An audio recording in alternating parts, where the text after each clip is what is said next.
سر مجھے یہ بتائیں، عوام کا کہنا یہ ہے کہ بجلی سستی ہو بھی گئی، پھر چند سالوں میں دوبارہ وہی معاملات ہوں گے، اس طرح بجلی مہنگی ہو جائے گی۔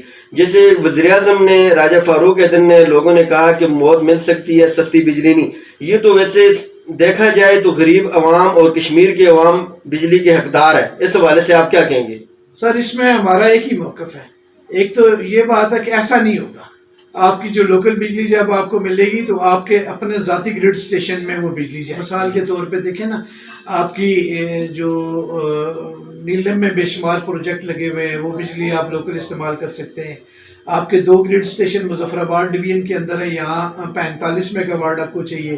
جو پترینٹ کی 150 میگا واٹ کے قریب آپ کی بجلی بن رہی ہے، یہ آپ پنچ میں دیں، آپ کی گلپور میں بن رہی ہے۔ بے شمار بجلی آپ کی اپنی لوکل یہاں تیار ہو رہی ہے، اس کو آپ نیشنل گریڈ کے بجائے لوکل گریڈ میں دیکھیں نا، واپٹا کو پابند کریں۔ ہمارا کیس جو ہے وزیر اعظم آزاد کشمیر نے لڑنا ہے اور بھرپور طریقے سے لڑیں۔ ہمارا کیس جو ہے وہ وزیر اعظم پاکستان کے پاس لے کے جائیں۔ میں نے وزیر اعظم صاحب کو ایک بات کہی تھی جب ہماری ملاقات ہوئی کہ ہمارے احتجاج کو آپ نیگیٹو نہ سمجھیں، ہمارے احتجاج کو آپ پازیٹیو لیں۔ اور یہ کوئی اللہ معاف کرے، دیکھیں نا، بعض لوگوں نے اس کو کوئی اور رنگ دینے کی کوشش کی ہے اس احتجاج کو، لیکن وہ سارے رنگ جو ہیں ہمیں نقصان دیں گے۔ ہمارا جو ایجنڈا ہے وہ بالکل سیدھا کلیئر کٹ ہے۔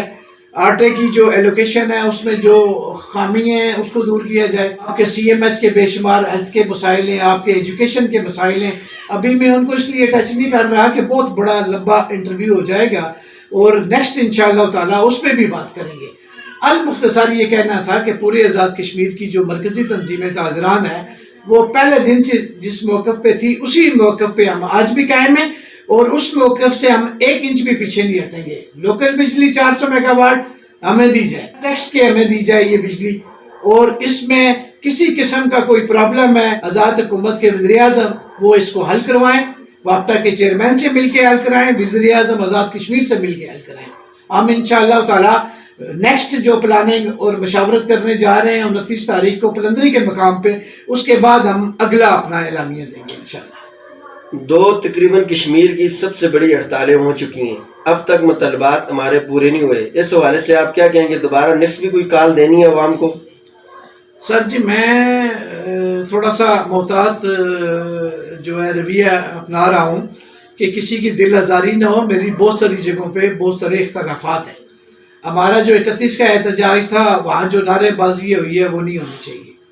پھر ہماری کچھ چیزیں ایسی ہوئی ہیں کہ جو انڈیا نے پروپیگنڈا کے طور پہ استعمال کی ہیں۔ دیکھیں میں ایک چھوٹی سی بات بتاؤں، ہمارے کچھ دوست جو ہے نا جذباتی ہو کے کہتے ہیں دیکھیں جی وہاں پار سلنڈر اتنے کا ہے اور یہاں اتنے کا ہے۔ دیکھیں جی وہاں تو پھر رشتے بھی تو نہیں ہے نا، وہاں تو ہماری بہنوں اور بچیوں کی رشتے بھی تار تار ہوتی ہیں۔ یہ تو کوئی بات کرنے والی نہیں ہے۔ ہم دیکھیں نا، ایک اپر اڈے میں دیکھتے ہیں ایک مزدور کو وہ اینٹیں اٹھا کے 1000 روپے لیتا ہے، اس کے مقابلے میں غلط فاشا قسم کا نیٹ ورک جو سیٹ اپ ہے جس کا نام بھی میں لینا پسند نہیں کرتا، وہاں تو ہزاروں روپے کمائے جاتے ہیں، لاکھوں روپے کمائے جاتے ہیں، لیکن وہ شرعی طور پہ، اخلاقی طور پہ، قانونی طور پہ منع ہے۔ تو یہ جو اوپر اڈے میں اینٹیں اٹھانے والا ہے، اس کا تو قرآن پہ بھی ذکر ہے کہ یہ اللہ کا دوست ہے، محنتی اللہ کا دوست ہے۔ تو اس لیے ہم نے ایک سسٹم کے اندر رہ کے احتجاج کرنا ہے۔ ہم نے ایسا احتجاج نہیں کرنا کہ ہم اپنی ریاست کو، اپنے ملک کو لیٹ ڈاؤن کریں۔ ہم نے اپنے حقوق لینے ہیں، لیکن لینے قانون کے دائرے کے اندر ہے۔ لیکن یہ کبھی نہیں ہوا کہ تاجروں کے اوپر لاٹھی چارج ہوا ہو۔ ہمارے کچھ دوست جو ہے وہ شاید اتنے جذباتی ہو جاتے ہیں، وہ نادان ہیں، انہیں نہیں پتا۔ میں کہتا ہوں کامیاب کیپٹن وہ ہے، کامیاب کپتان وہ ہے جو اپنی فورس کو بچا کے رکھے اور ٹارگٹ پہ بھی جائے۔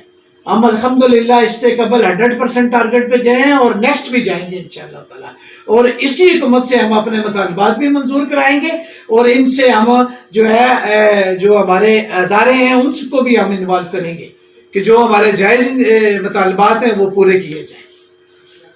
اچھا سر، آپ کی ایک تصویر سوشل میڈیا پہ وائرل ہوئی تھی پی ایم کے ساتھ، اس پہ لوگوں نے کمنٹس کیے تھے کہ آپ چند لوگوں کے مطلب بک چکے ہیں پیسے لے کے، اس حوالے سے ان لوگوں کو آپ کیا پیغام دیں گے؟ دیکھیں بات کیا ہے کہ الزام تو ہمارے یہاں بڑا آسان کام ہے الزام لگانا، وہ ایک نجی محفل میں تصویر تھی، لیکن میں آپ کے اس پروگرام میں کہتا ہوں کہ مجھے اب بھی اگر کال آتی ہے وزیر اعظم صاحب کی طرف سے کہ آپ سے کوئی مشورہ آج ہی کہ میں آپ مجھے ملیں، میں ملنا چاہتا ہوں. میں نے کہا جی میں اپنی ٹیم سے مشاورت کروں گا اور پھر میں آپ سے ملوں گا، مجھے ٹائم دیں آپ. آدھے گھنٹے بعد میں نے کال کر کے انہیں خود بتایا کہ میری ٹیم کہتی ہے کہ ہم آپ سے ملیں گے، تو ہم ملیں اور آن کیمرہ ملیں، کوئی خفیہ ملنے والی بات ہے نہیں ہے. تو جہاں اس محفل کی وہ تصویر تھی وہ تو کئی بار لگے گی. میں نے آپ کو کہا نا کہ ہم اپنے وزیر اعظم سے مل رہے ہیں نا، تو ہم انڈیا کے وزیر اعظم سے، مودی سے تو نہیں مل رہے کہ جہاں ملنا منع ہے. ہم اپنے وزیر اعظم سے ملیں گے، ہم اپنے چیف سیکرٹری سے ملیں گے، ہم اپنے اداروں کے جو ذمہ داران ہیں جو اسٹیٹ کو چلا رہے ہیں ان سے ملیں گے، ہم اپنے وزراء سے ملیں گے، بار بار ملیں گے. اور ہمارے دیکھیں نا، مجھے ایک بات بتائیں، جب ہم کسی سے ملیں گے نہیں، اپنی بات نہیں کریں گے، تو پھر ہم اپنے مسائل کس طرح حل کروائیں گے؟ میرا جب کوئی ایشو ہوگا، مثال کے طور پہ میں بیمار ہوتا ہوں تو میں ڈاکٹر کے پاس نہیں جاؤں گا. تو یہ اپنے لیے، اپنے تاجران کے لیے، شہریان نے آزاد کشمیر کے لیے سہولتیں پیدا کرنی ہیں. اگر اللہ پاک نے ہمیں کوئی ہمت دی ہے، سوچ دی ہے، عقل دی ہے، اس قابل بنایا ہے کہ ہمارا لیڈنگ رول ہے، تو ہمیں وہ رول جو ہے ثابت کرنا ہوں. میرا ماضی سب لوگوں کے سامنے ہے، جو الزامات لگانے والے لوگ ہیں ان کا کوئی نہیں، مجھے کبھی کوئی پرواہ نہیں ہوئی. کبھی کہتے ہیں جی یہ لوگ غیر ریاستی ہیں. میرے دادا ابا نے اس مظفر آباد کی آزادی میں بڑا اہم رول ادا کیا. یہ پلیٹ میں جو نیچے لوئر پلیٹ میں قبرستان ہے وہاں وہ دفن ہے. میری دادی اماں، میرے والد صاحب، میری والدہ وغیرہ، میں نے بھی انشاءاللہ یہیں رہنا ہے. یہ جو پروپیگنڈا ہے نا، اصل میں یہ لوگ مقابلے نہیں کر سکتے، پازیٹیو مقابلہ نہیں کر سکتے، تو پھر نیگیٹو چیزیں اور یہ مختلف قسم کے ہتھکنڈے جو ہے استعمال کرتے ہیں. دوسرا، میں آپ کے اس چینل پہ جو ہے آنیر کہتا ہوں کہ میرے جو مخالفین ہیں ان کی 100 چیزیں میرے پاس وتھ پروف موجود ہوں گی، لیکن میں نے یہ بلیم گیم کبھی نہیں کی. اور میرے اوپر اگر یہ ثابت ہو جائے کوئی ٹھیکہ، کوئی سرکاری نوکری، اور وزیر اعظم سے میرا بہت تعلق رہا، تنویر الیاس صاحب سے میرا بہت تعلق رہا، اس سے پہلے والوں سے رہا. تو ایک ہی بیٹا ہے میرا، انجینئر ہے، وہ آپ سمجھیں کہ وہ محنت کر رہے ہیں، کاروبار کر رہے ہیں، رزق حلال کما رہے ہیں. کسی کے پاس کوئی پروف ہو تو میں انشاءاللہ سے یہ تاجروں کی جو خدمت ہے یہ بھی میں چھوڑ دوں گا کرنے کے لیے. اور باقی لوگ کیسے رہتے ہیں جی، لوگوں نے تو پھر ہمارے نبیوں کو نہیں بخشا، ہمارے صحابہ کو نہیں بخشا، لوگوں کی کیا بات ہے. اچھا، آخر میں آپ عوام کو کیا پیغام دینا چاہیں گے مختصر؟ آخر میں سر میں ایک بات کہنا چاہتا ہوں کہ ہماری جو آزاد کشمیر کی تاجر برادری ہے اور یا ہماری جو عوام ہے یہ بہت اچھے ہیں، لیکن اس کے جواب میں ہم نہیں اچھے. ہم نے ہمیشہ انہیں دھوکہ دیا ہے. ہم جو سامنے باتیں کرتے ہیں وہ اندر نہیں ہوتی. اور میرے خیال میں جو میں میسیج دینا چاہ رہا ہوں وہ ہمارے تاجران بھی سمجھتے ہیں. اللہ کے فضل سے ہم نے ہمیشہ کوشش کی ہے کہ ہم پازیٹیو خدمت کریں اور آئندہ بھی کرتے رہیں گے، اور کسی بھی چیز کی کوئی پرواہ نہیں کریں گے انشاءاللہ تعالیٰ. اور یہ خدمت کا سلسلہ جاری و ساری رہے گا. بہت شکریہ جی. ناظرین، ہمارے ساتھ موجود ہے عبدالرزاق صاحب. آپ نے ان کی گفتگو سنی.